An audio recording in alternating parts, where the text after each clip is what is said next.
It feels so good to get back into the win column. It feels awesome that a freshman and Caleb Foster led the way for Duke in their win over Michigan State. We talk about it all here on today's episode of Locked On Blue Devils. Hi, everybody. Dick Vitale. Hey, make sure you listen, man, to Locked On Blue Devils with J.J. Jackson. He's awesome, baby. You are Locked On Blue Devils, your daily podcast on the Duke Blue Devils, part of the Locked On Podcast Network, your team every day.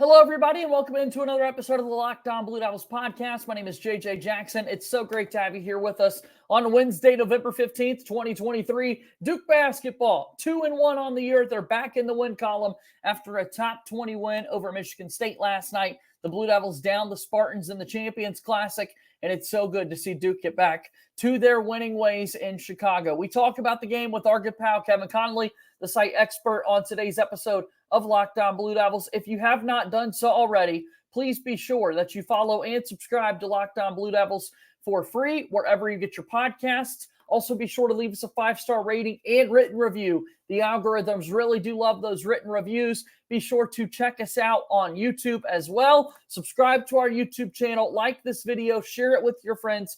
Your support means so much to us. Again, Locked On Blue Devils, your only daily podcast devoted to everything going on in the life of Duke athletics. Follow us on X at LO_Blue Devils. I'm there as well at _JJ_Jackson_. So without further ado, let's bring on my good pal, Kevin Connelly. And Kevin, how sweet it is. We've got the Duke Blue Devils back in the win column, my friend. Gritty win, back in the win column, faced some adversity, and they were able to overcome it. So really pleased with what you saw in Chicago the other night. We talked about the Arizona game for Duke, a game in two halves, right? We talked about sort of the rebounding advantage, half number one against the Wildcats. They win the boards 29-15. Duke evens it out, and Duke wins the rebounding battle in the second half, 18-16 against Arizona. Three-point shooting, it was not good for Duke in that first half. They shot 2 of 12 in that three-point range in the first half against the Wildcats, 6 of 11 in the second half. For Duke, in last night's game against Michigan State, the Blue Devils led at the half by 11 points. They won the game by 9. So a pretty good game all around for Duke to walk away with the win. Michigan State made a couple of runs. They started to make a little bit of a run late, but it was Caleb Foster ultimately who told the tale for this Duke team. He was the key player, the spotlight player for this Duke basketball team, but really just to put together, in essence, a wire-to-wire kind of complete victory for Duke. That was really awesome to see. Yeah, it was certainly good to see, especially the Caleb Foster point. It was ugly to watch, though, in the opening 10 minutes for the large majority of that first half. I think there was a point where Duke had only given up 5 points in about 6 minutes and was still losing the game. Turnovers killed them early on. But yeah, you look at Caleb Foster in that second half, 16 of his 18 points. As you mentioned, when Michigan State tried to make a run, it felt like it was him who made the big shot to kind of keep them at arm's distance and put that game on ice for Duke. And certainly there's different styles in the way Arizona plays and the way Michigan State plays. I think everyone would agree that Arizona is more athletic, at least right now in the season, than Michigan State. Michigan State, it feels like for their first 3 games, everyone talks about how good of a shooting team they are, but they aren't making 3-pointers until that second half when Tyson Walker, who's a phenomenal guard, by the way, started to hit some 3-pointers, and it feels like that's going to be the success of Michigan State. If they're going to hit some shots, that they're going to win. I would pump the brakes a little bit and say how good Duke's defense was. In the first half, I don't think it was very good. I mean, Michigan State's 3-pointers were wide open. They just weren't hitting it. If Michigan State had hit their 3-pointers, they would have been winning at halftime, and they probably would have had 45-plus points or something close to that. But as the second half got on, Duke really settled in. And you credit Michigan State. Michigan State played a really good defensive first half. They forced Duke into a lot of those turnovers. And I think the one thing was that a lot of the Duke turnovers were coming from their veterans. Now you say veterans, talking about the sophomores in Mark Mitchell, Jeremy Roach, Tyrese Proctor. And I think that might be a little bit concerning, but they were able to clean it up in the second half. No doubt about that. Excited to talk more about this game and the individual performances like Caleb Foster that we'll do a little bit later in the show. But just all in all, for Duke to be on a big stage like this once again with the entire basketball world playing, you look at Champions Classics in years past. I'd love a Duke fan to do the research here for us and maybe let us know down in the comments below. It does typically feel like Duke is the second game of the night, that Duke is always having to kind of wait a little bit to see how that first game would go before they're even able to play. And so I was just pleased to be able to get it going right away and not have to sit around and wait. Boy, we did see a dandy last night between Kansas and Kentucky after that Duke-Michigan State game. But Kevin, that was my big thing. I was just thrilled that we were able to watch Duke right away and not have to kind of sit there. I'm the type of nervous Duke fan that wants to see the game play out and see how it's going to go. I'm glad we got to see that right away. Yeah, and like you said, I don't have the stats in front of me either of the game times, but it feels like when Duke plays the first game, it feels like it's always against Michigan State. Now, I don't know if that's any shade towards the Spartans or whatever, but I mean, granted, when you think of your four big blue bloods, it's Duke, Kansas, Kentucky, and North Carolina. And obviously, if you can get a matchup with either Duke, Kansas, or Kentucky in it, you're probably going to put that in the second window of your doubleheader. So that's what it feels like, Duke getting those first games against Michigan State. But, yeah, let's be honest. In terms of the way the two games played out, I think ESPN hit it the right way with putting Duke and Michigan State first and Kansas and Kentucky second because, like you said, that Kansas-Kentucky game, man, that was something special. And I think all four of the teams in the Champions Classic this year, although their records might not show it right now, especially from Michigan State, and I think these teams are all going to have really good years. Yeah, to your point, I really can't think of Michigan State playing in the second game of the Champions Classic. Yeah, talking about sort of the hierarchy of the Blue Bloods and the Spartans and their green basketball. Here I am unknowingly throwing on a green shirt here today after Duke was able to down Michigan State last night. So I want to talk about Caleb Foster, the player of the game for Duke, 18 points on the night, 16 of them came in the second half for the Blue Devils, and we'll have that conversation after our first time out here on today's episode of Locked On Blue Devils. Locked On Blue Devils here today is brought to you by our friends over at eBay Motors. Passion, drive, and patience. What brings home the winning trophy is also what keeps your ride or die alive.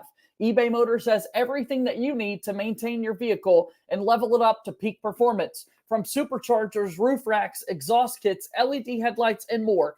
Whether you're into speed, power, or style, eBay Motors has got you covered. With over 122 million parts for your number one ride or die, you'll always find exactly what you're looking for. And with eBay Guaranteed Fit, your part is guaranteed to fit your ride every time, or you get your money back. Because with eBay Motors, you're burning rubber, not cash. With all the parts you need at the prices you want, it's easy to turn your car into the MVP and bring home that win. Keep your ride or die alive at ebaymotors.com. Eligible items only. Exclusions apply. All right, we move forward here on today's episode of Locked On Blue Devils. JJ Jackson alongside my pal Kevin Connelly, who's the site expert for Bal Durham. If you will, Kevin, tell us a little bit about your website, promote your fine work. Well, at baldurham.com, we have everything you could possibly want in terms of Duke athletics. We're all over the football team. Really tough loss over the weekend against North Carolina, but they're looking to bounce back this weekend. And obviously, wall-to-wall basketball coverage. Anything you could potentially want in terms of Duke basketball. We have it from opponent previews, game recaps, post-game press conference quotes, opinions, recruiting. We got it all over there. So come give us a follow on Twitter at Bal_Durham. And then you could read us online, like you said, at baldurham.com. Duke's got 3 straight games coming up at home before they will have 2 consecutive road games at Arkansas in the ACC-SEC Challenge, and then their first conference game of the season, Duke's in Atlanta at Georgia Tech. So we take a look at these matchups coming up for the Blue Devils, and we start first with last night's game. Before we get to that, Duke, of course, the individual standouts. We talked a lot about Caleb Foster a little bit ago, and it was his 18 points that really told the story. What impressed you most about Caleb Foster? I think it was his poise, right? I mean, a freshman who didn't score against Arizona. I don't think we mentioned that so far in this show. Yeah, didn't do anything. Yeah, he didn't. If you watch the film back on that game, which I did a couple of times just to try to really see what went wrong, you don't notice him on the floor. It was like a couple of players, Ryan Young, who I'll certainly get into a little bit later on, how he performed against Michigan State. I mean, you noticed him on the floor because he was such at a disadvantage, but you just didn't know when Caleb Foster was out there. But so first, I think it was his poise, and his resiliency to bounce back. And then it has to be his efficiency, right? 7 of 8 in the game. I think he was 6 of 7 in the second half. Those 16 points coming in the second half. And lastly, you have to include how clutch he was. Like I mentioned in the first segment, every time Michigan State made a run in the last 6 or 7 minutes, it felt like he was the one that came away with the basket to say, no, guys, I got you. His back-to-back 3-pointers with about 3 minutes to go pushed the lead to 12. That was the largest lead Duke ever had in the game. And from that point on, you knew Duke was probably going to come away with the win. I think it's the highs and lows of a freshman season. It's 15 points in the debut for Caleb Foster, nothing against Arizona, and then he walks away with 18 against Michigan State. Jared McCain had nothing last night for the Duke Blue Devils, but it was Caleb Foster kind of able to step up. 4 or 5 from the outside shooting. I will say a couple of the shots he was taking from three-point range, there was a hand right in his face, and a couple of them, I was a little upset at the shot selection. Didn't really feel like it was the best look, but Caleb Foster makes it. What can you say? You go back down on the end, and it's 3 points there for Duke. So just incredible shot-making ability on display last night for Foster. Yeah, and it was. And the one shot that he missed was a 3-pointer, and it was a heat check. Let's call it what it was. It was a heat check right from the top of the key. He was feeling good about himself, and no one really could complain. Was it a good shot? No. But when someone's making shots like that, you see it at every level of basketball. You just get him the ball and let him heave one up and hope it goes in. But, with Jared McCain, I think a conversation is going to have to be had about the starting lineup. Now, I know Jared McCain's in there to expand the floor and shoot, and he's bigger. And obviously, you want to get into a conversation then about Caleb Foster and his size. But he held his own last night offensively and defensively. You didn't look when Michigan State was on offense and say, all right, yeah, that one guard is killing Duke because Caleb Foster's guarding him. Now, you said that with Tyson Walker when he was switched off of Tyrese Proctor. But like I said, Tyson Walker is an incredible guard in this country. One of the best players in the Big Ten, maybe the best player in the Big Ten. So it's no shame in giving up a couple of buckets to him. But the one aspect of Caleb Foster's game last night that's not going to be talked about a lot was his defense. And I thought that was equally as good as his offense. So we talked about Foster. We talked about Jared McCain. There's another guard that you got to be sure to give some love to, and that's Tyrese Proctor for the Blue Devils. 4 of 12 shooting from the floor, 1 of 5 from three-point range. Those numbers, quite simply, are just not great for Tyrese Proctor, but it was everything else that he was able to do for the Blue Devils that really made an impact. 6 rebounds, 6 assists, 0 turnovers in about 38 minutes of action. I mean, Proctor did everything last night for the Blue Devils. They gave him a lot to manage, and he did a remarkable job of doing that. John Shire clearly in year 2 has a lot of trust in Tyrese Proctor. He does, and when Caleb Foster's on the floor, you have 3 point guards on the floor thrown in Jeremy Roach as well, so it could even take some of the pressure off of Tyrese Proctor. And like you said, the shooting numbers, they're not good. They have to improve. But you see the elevation in his game everywhere else. He's a more willing rebounder this year than he was last year. His court vision is better. His defense has taken a step up because once Duke stopped switching on the ball screens from Tyson Walker and kept Proctor on him, that's why he didn't continue his hot streak late in the game. So Tyrese Proctor, the shooting numbers have to get better. We thought they were really good. We thought they were going to get better, especially coming off that exhibition against UNC Pembroke. Now, granted, the competition of UNC Pembroke is not very good for this Blue Devil team, but you still got to make the shots no matter who you're playing. And that hasn't translated for Tyrese Proctor over the first 3 games of the season. But again, you don't want to say this guy can improve his shooting after just 3 games. There's still a lot of season left to be played, but that's the one aspect of his game that does have to improve. Really liked what Duke got out of Mark Mitchell. I thought he had a really good game. Kyle Filipowski made a lot of really tough shots and fought hard all night long for the Duke basketball team. The outside shot didn't fall, ironically, for Filipowski, last night after starting 4 for his first 6 to open up the season. Goes 0 for 4 from three-point range, but still found ways to make tough bucket after bucket. Had guys in his face all night long, and really, I thought Flip had a good game.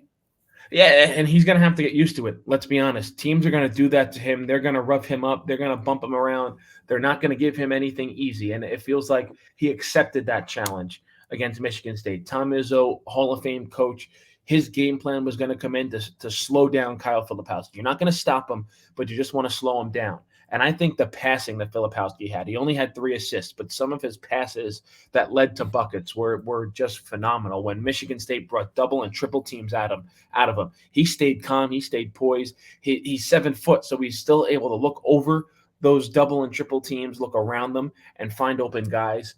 I think Kyle Filipowski, people will talk about it because he had 15 and 8. I think he's even underrated for how well he played last night. What did we see from Ryan Young? It's talk about a complete 180 from one game to another. Now, again, Ryan Young is not going to thrive against very athletic front courts, and that's what Arizona has, and that's what Michigan State does not have. Michigan State's front court is not very athletic. That being said, Ryan Young was phenomenal last night. I think last night was probably the best game Ryan Young has played in his 2-year career at Duke.